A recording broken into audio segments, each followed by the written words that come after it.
झाले. कसलं ऑपरेशन झालं? दिसतं. कधी झालं? झालं. ठीक आहे, ओके. 5 वर्ष झालं. रेडी?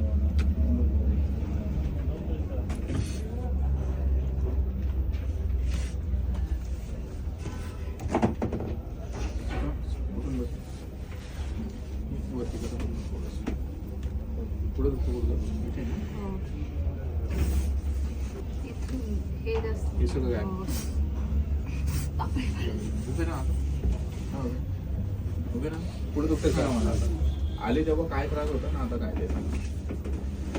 आणि खरं सांगा.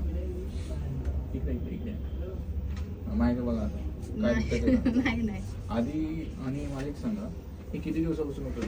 आता महिना म्हणजे 15 दिवस झाले, जास्त झाले. मग तिकडे दवाखाना केला नाही का? केलं ना गोळ्या सगळं तोंड आले मला गोळ्या बापरे, खाऊन एवढं खाऊन. बरं झालं? हा, बघा. मग काय फरक? नाही ना, ओके, आता 5 मिनिटात काय फरक झाला? खूप फरक जाणवलाय. खरंच बोलतोय. मला उभं म्हणजे स्टँड गाडीचं लावून ते तिथून स्टार्ट झालं की गुडघा फक्त दुखत होता. आणि आता 15 दिवस झाले हे पूर्ण जामच आता झालं. काय झालं ना? आणि इथे थोडं, इथे जे हाड आहे ना तिथे थोडं असं इथे पण गायब दुखत करतो. होतं. हो. आता झालंय ना पण गायब? हो, आता नाही. ओके चालेल. म्हणजे इथे जी शिरखीच खेचत होती ना आता कंटिन्यू ते बंद झालं. Okay no problem.